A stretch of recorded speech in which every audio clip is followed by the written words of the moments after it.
What's going on, family? Adrian back with another video.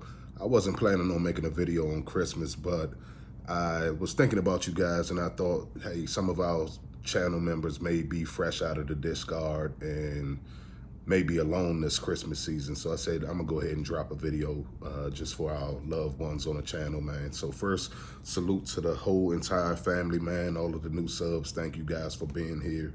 I see you guys in the comments. And for all of my day ones, of course, you know, I love you guys for continuing to rock with the channel and rock with the content. Here on this channel, we discuss narcissism and narcissistic abuse. And today's video is going to be a response to my girl Dana. She put in the comment section, she asked, when did I find out that I was actually dealing with a narcissist?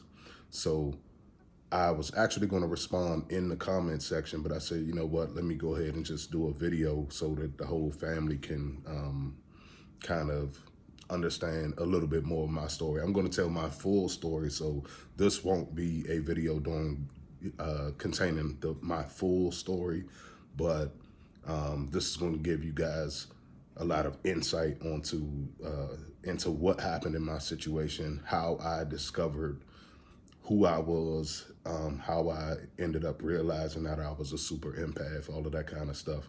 And the main thing was I did not know about narcissism. I didn't know the word, well, I had heard the word narcissism, but of course, just like a lot of you guys, like you may have heard it in passing, but never really studied up on it or, you know, learned any of the traits and all of that kind of stuff. Like you hear about it and you just think about like, oh, this person's a narcissist, this person is full of themselves and all of that kind of stuff.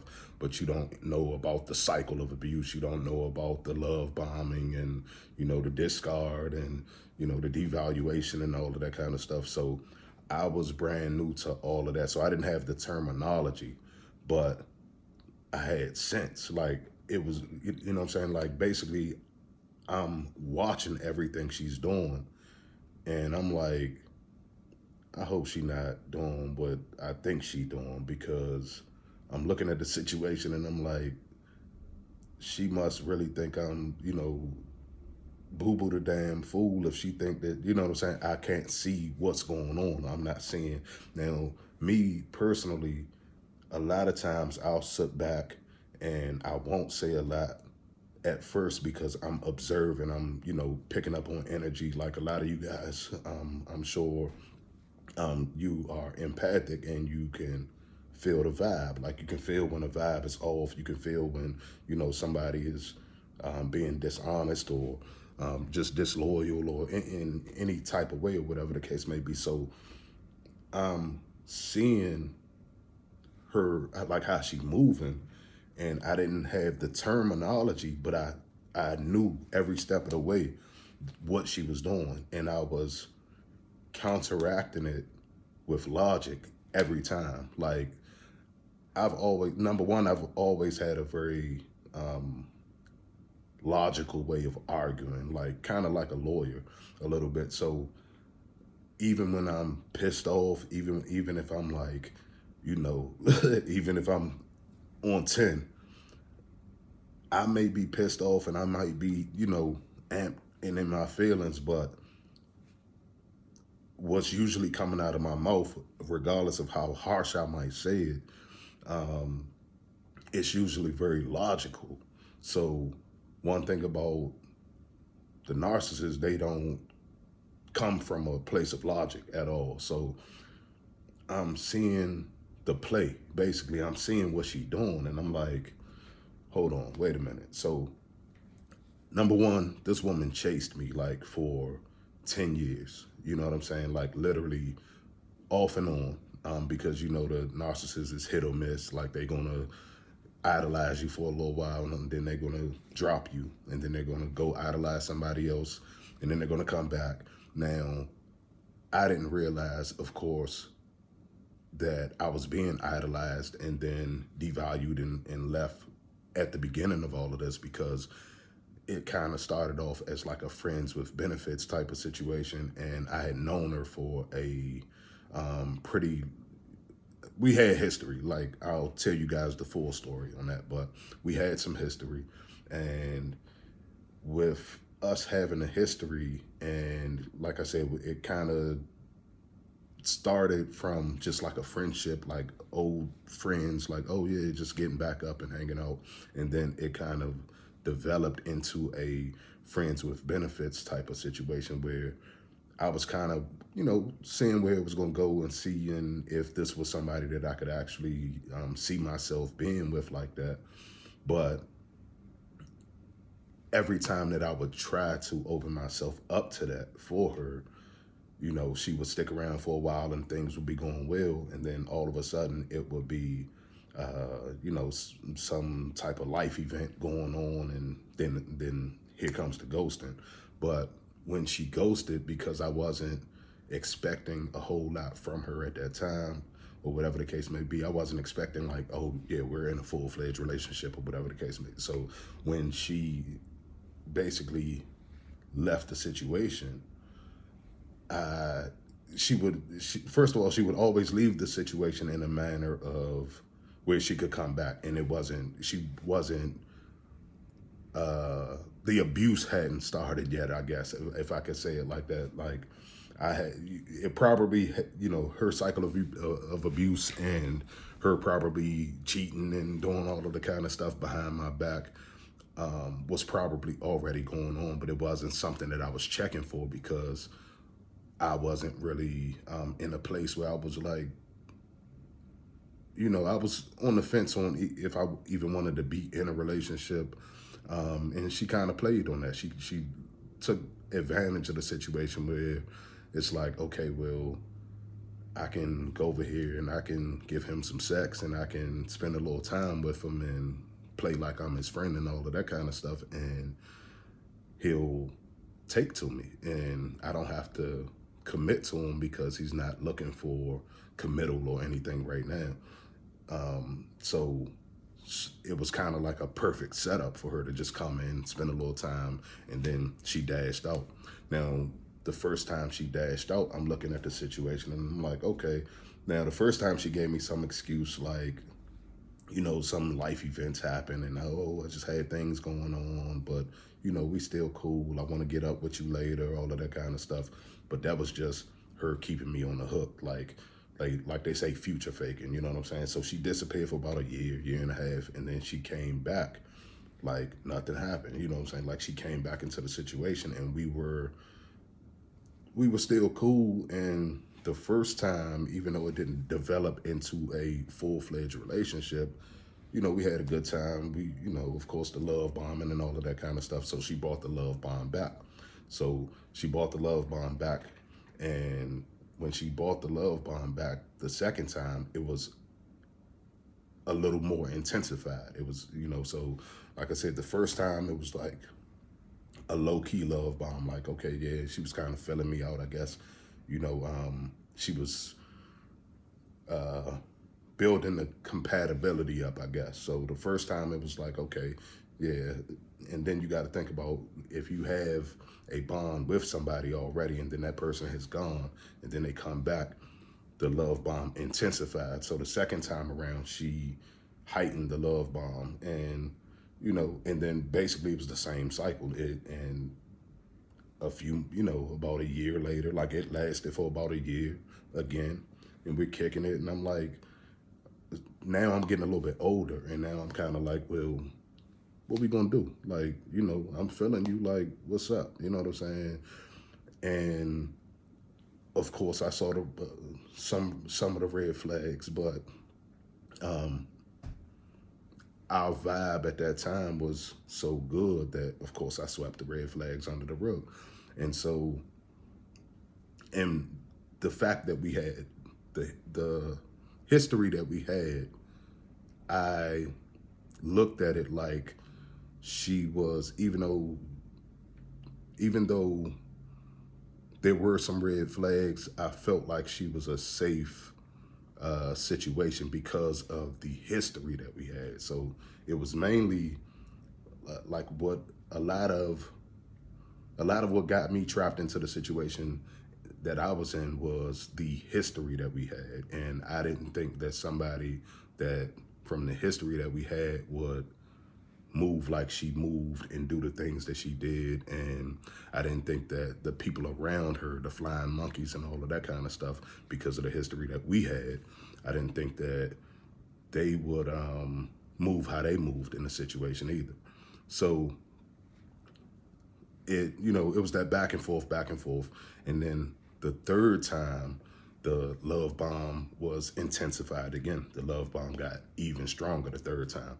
So the first time I had my guards up and I wasn't really, even though I had went through the love bomb, I was just like, okay, I mean, I could take it or leave it. Like, we cool. Like, I enjoyed myself and it was what it was. But, if you aren't in a position to give me a full-fledged relationship, then, it is what it is. I'll holler at you later. You know what I'm saying? And that's kind of where it left off. And I didn't fall in love with her at that point or anything. It was just probably an infatuation. Like, we both kind of were infatuated with each other. She's feeling me, I'm feeling her. The sex is good and all of that kind of stuff. And I'm wanting more because, of course, we as empaths, we're going to gain an attachment to somebody the more and more. I mean, just spending time with, like, if you spend enough time with a dog, you're going to start to care for them. You know what I'm saying? That's just the type of people we are. So basically just spending time with her and, you know what I'm saying? And of course, being intimate and all of that kind of stuff, it led to me liking her and wanting to see where a relationship could potentially go. But I had already been through the push-pull the first time, and then she did it again the second time, and there was no real rhyme or reason why she left. She just disappeared, and then all of a sudden, a year went past, or 8-9 months went past, and then she would just pop back, and she would just, hey, what's up? You know what I'm saying? Like, hey, I missed you, and this, that, and all of that kind of stuff. And me not understanding narcissism, I'm just thinking, okay, this is just a friends with benefits type of situation. We're not gonna, it's not going anywhere. So the third time now, I'm getting a little bit older again, and now I'm starting to look for a more serious partner. My life is changing. Things are kind of falling into place for me. And I am in a position where now I'm looking to share my life and share my experiences with somebody. I had just bought my first home, and I had a pretty good job in the government and all of that, just a bunch of things were going pretty good in my life at that time. So and I'm gonna do a whole nother video on that as well, of why I feel like this is definitely a spiritual warfare and the timing of everything. But yeah, that's a whole nother video. I'm gonna do another video separate to this one about why I feel like this is spiritual, and how everything, like the timeline of everything happening, on how things were going great in my life, and then when she came into my life, and then the timeline of the story that I'm kind of telling you, the push-pull, the back and forth that we did for all of those years. Now, this push-pull that I'm talking about, these three basically separate relationships, like what we would normally say is on again, off again relationships, this was over a span of probably about maybe, I would say 10 years, but it's probably not quite 10 years. It's probably maybe about 9 years, or yeah, I would say about 9 years is when we first initially met back up, to when the first, when the discard happened, because there was really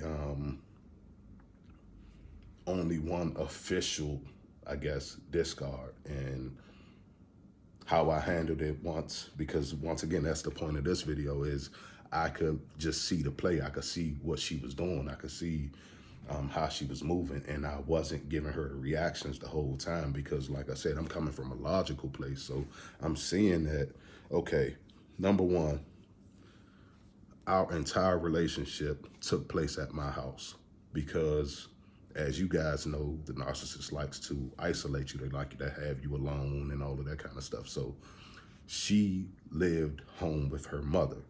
And she used to blame that on cultural things like, oh, yeah, this is how we do from my country and this, that, and the third and all of that kind of stuff. So I'm like, okay, it is what it is. And that another red flag that I ignored, but I should have paid attention to that as well because, like they say, you have to look at the fruit that they bear. And this woman couldn't hold down a steady job, and she was living at home with her mother. But her story was so tight, and how she moved throughout the day, or at least what she showed me in her story, that was so the image that she was portraying to me. That storyline was so tight that even though I saw the red flags, I overlooked them, I swept those under the rug as well because I'm not thinking like, this person is a psychopath. You know what I'm saying? I'm not thinking like that. I'm not thinking, I'm not thinking that this person is disordered in any type of way because the presentation that she's presenting is almost angelic. You know what I'm saying? So getting back to the story, so basically what ended up happening was and shout out to my mother on this one, man. Me and my mother we were discussing one of my other videos, and I was talking about basically how men could be baby trapped as well. And I was talking about, she was pulling off the condom and all of this kind of stuff in the middle of sex. And basically the first time she did it,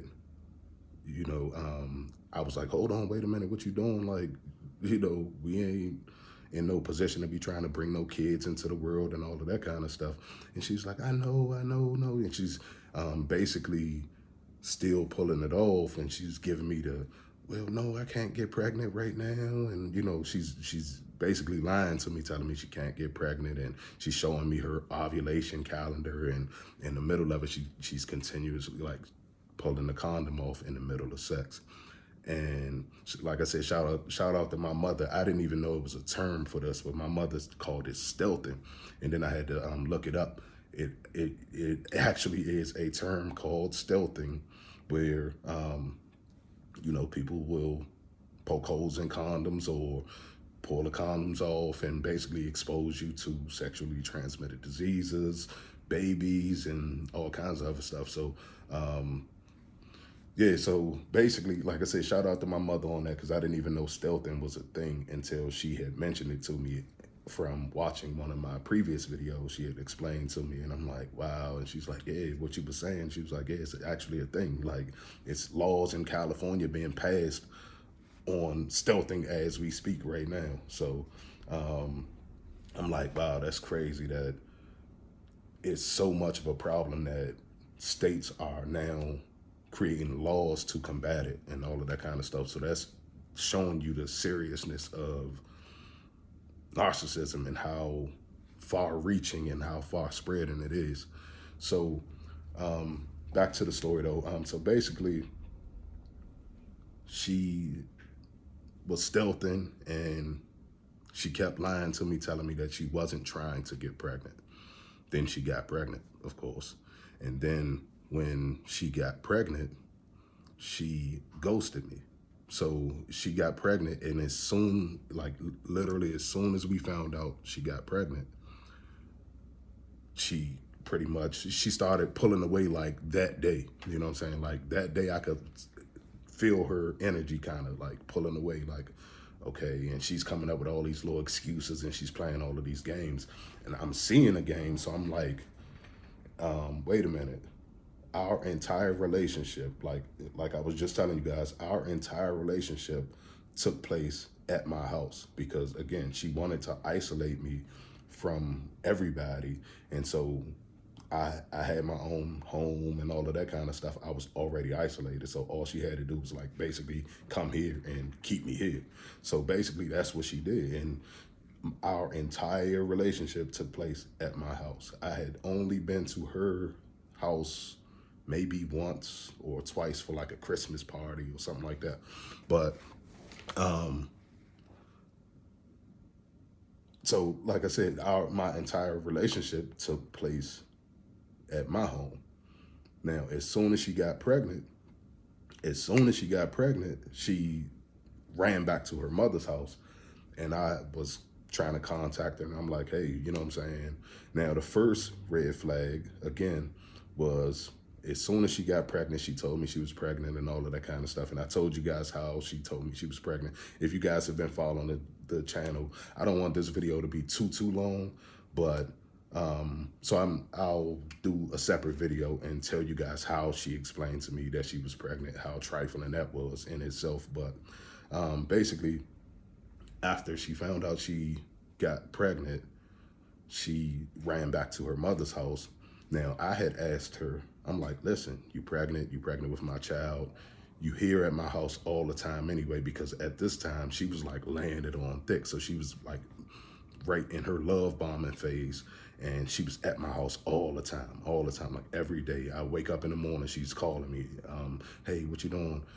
And again, she didn't hold down a steady job. So she like, I would be home teleworking at times, and she would, hey, was in the middle of the day, just be available. And that's part of the hook on how she got me, because I'm an extremely busy person.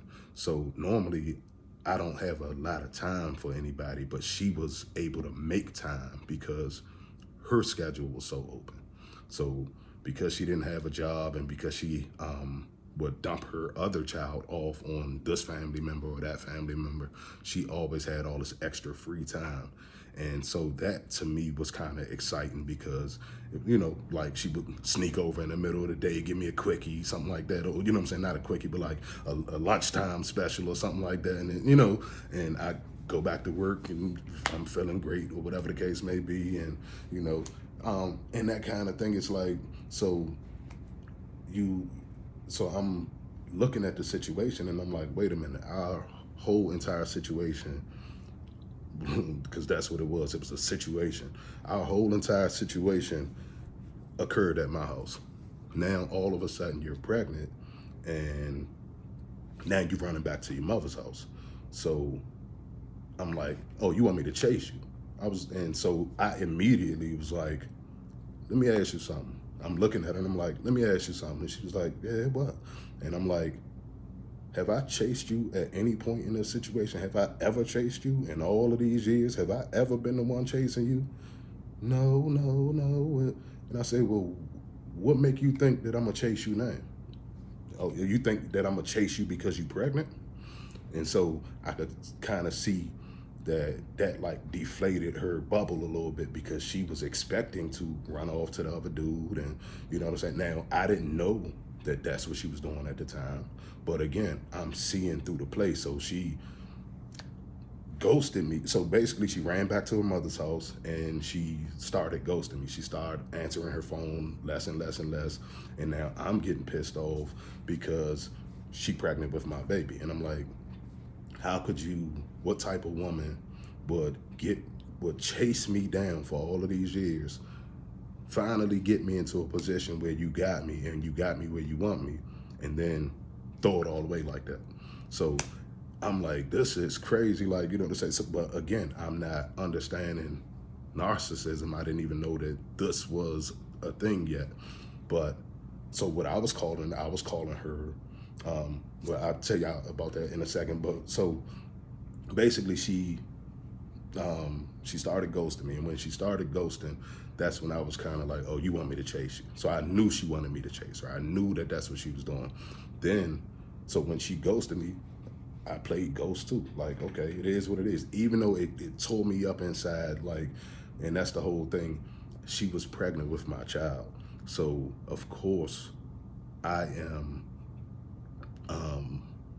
I'm wanting to talk to her. I want to reach out and find out what's going on with the pregnancy, what's going on with the baby, what's going on with this, what's going on with that. But I'm like, she playing games though.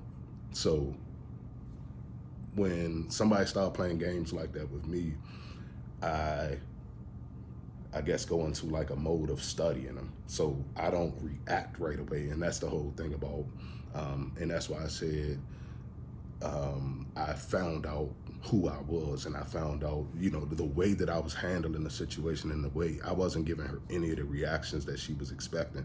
And that's how I started putting the pieces together that, okay, like once I started learning about the super empath and how they just tear the narcissist up because we don't, even though we feel the emotions, we can cut our emotions on and off. And like, I can cut my, like, for a toxic person, if somebody is trying to hurt me, I can cut my emotions off and shut down the same way the narcissist can. And I had explained that in another video as well.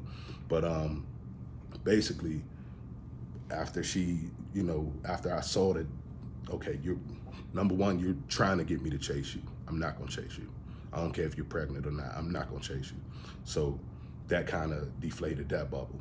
Then the amount of ghosting, like, it was the timing, like, she was on the phone with me so much, texting, calling, this, that, and the third. She was doing so much and had so much energy for me that I'm now like, well, if you're not talking to me, if you're not giving me that energy, then you must be talking to somebody else.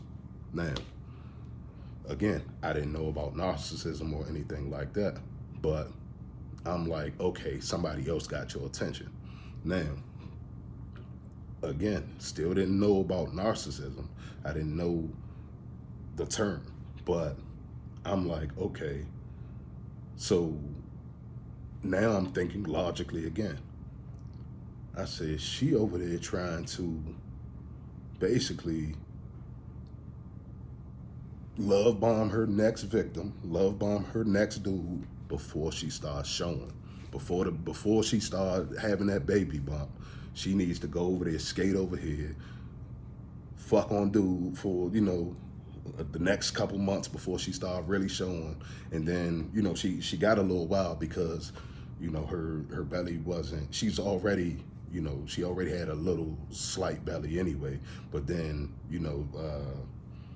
the first couple months she wasn't showing like that. So she easily skate off over there, run off, go smash him for a few months. And basically that's what she did. And so when she started showing, and she ghosted me the entire first, second, trimester, all of that kind of stuff. She robbed me of the entire experience of being pregnant and all. I wanted to be the type of father that was there. I wanted to be at the doctor's appointments. I wanted to be involved in everything of my son, and this is my first child, so I wanted to be there for him, through everything. And I wanted to be the type of father that could actually say, man, I was here with you from day one and I never left you. You know what I'm saying? And so basically, she ghosted me the entire pregnancy, so she robbed me of that entire experience as far as, being at the doctor's appointments and being at, even the gender reveal. I'll tell y'all the story on the gender reveal. That was a whole nother issue. But basically, she sent me a flyer to the gender reveal, and then she sent this flyer to my whole family. My whole family, we all go to this location, and at the last minute, she switched the location. And so her family is at the real location, and now, of course, I'm calling them, I'm texting them, and all of her flying monkeys, none of them answering the phone. So they sent my family to the entire wrong location while her family is over there enjoying the gender reveal and all of that kind of stuff. So, like I said, I had told y'all that in another video, but I'll get more into that story a little bit later because there was a lot more details into it. But basically, that was the gist of what happened at the gender reveal. She basically sent my family to an incorrect location on purpose. I guess just to hurt me, like, or just to hurt us, hurt my family or whatever. So, excuse me. So basically, I'm just seeing through everything she doing, and I'm like, okay, like I said, you want me to chase you.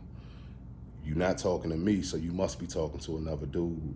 Okay, if you talking to another dude, then you must be over there smashing because you a sex fiend and you was always in my bed. So, you must be over here smashing. So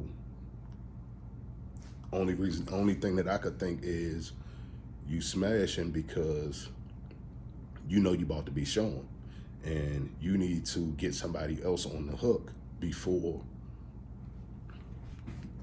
you start showing, before the baby bump started happening.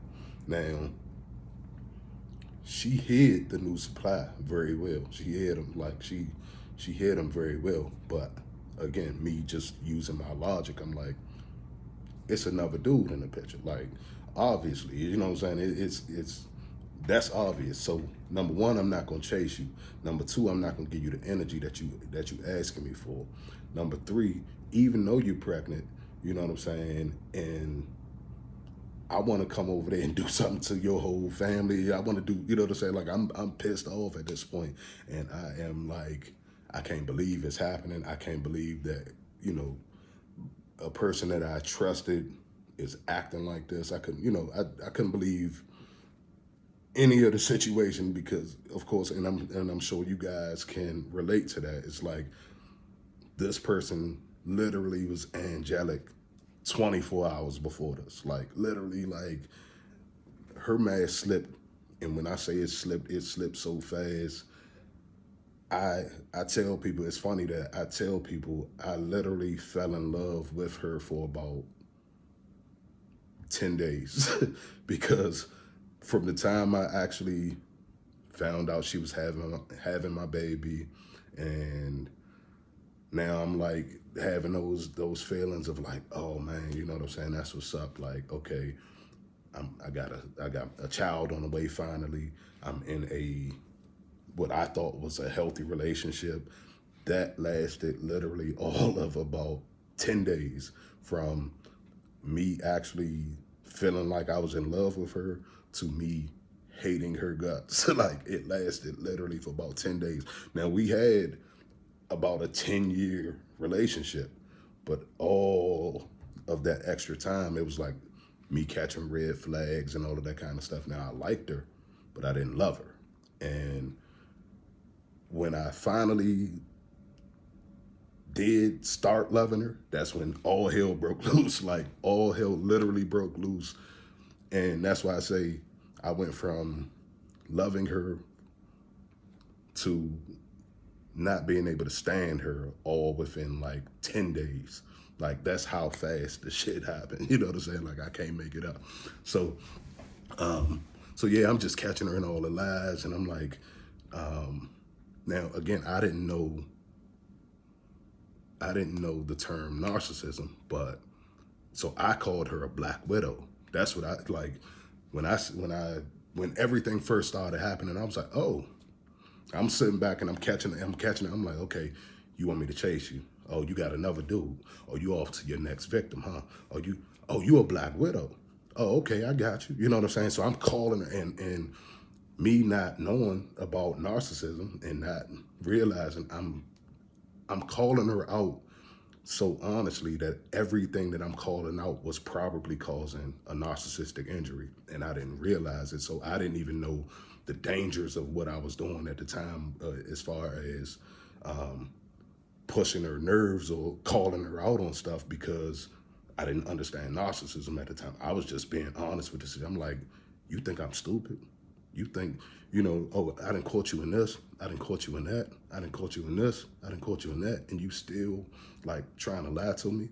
So like, I literally can remember one of the last things that I said to her, one of the last times that we actually had a verbal conversation.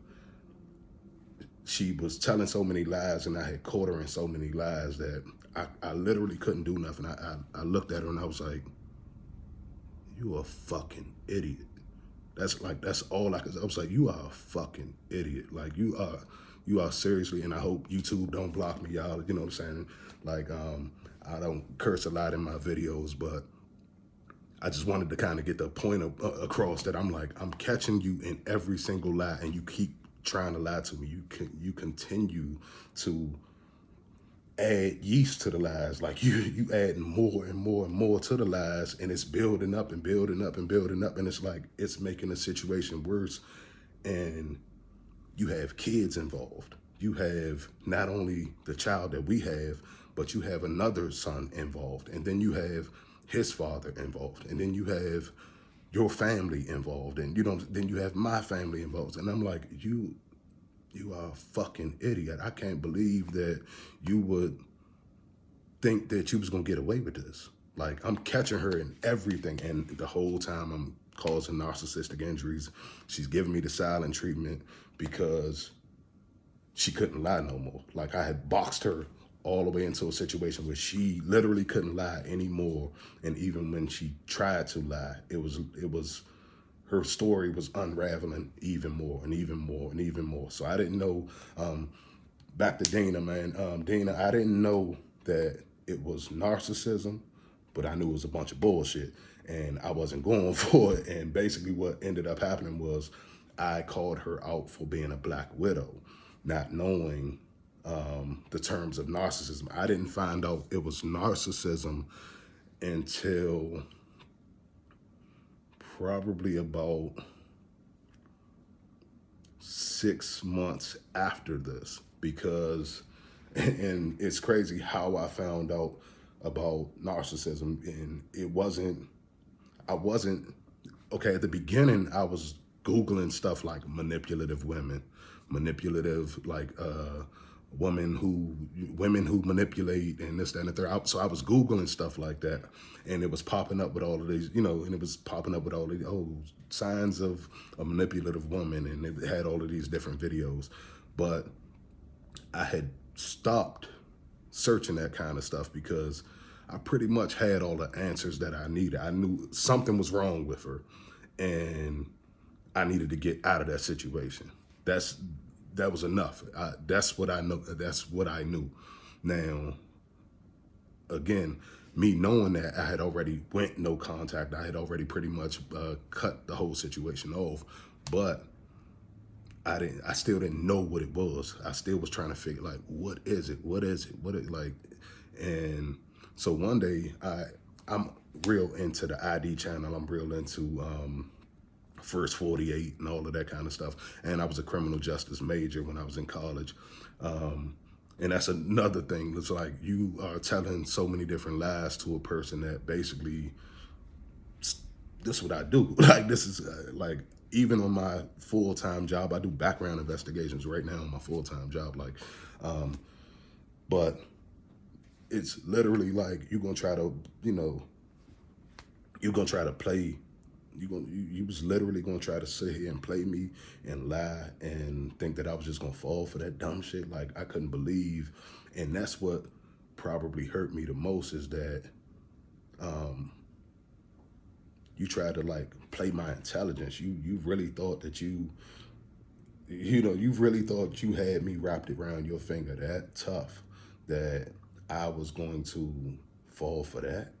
And then not only that, like I said, what crushed me even more was all of the people that were involved. And number one, nobody on her end said anything, of course.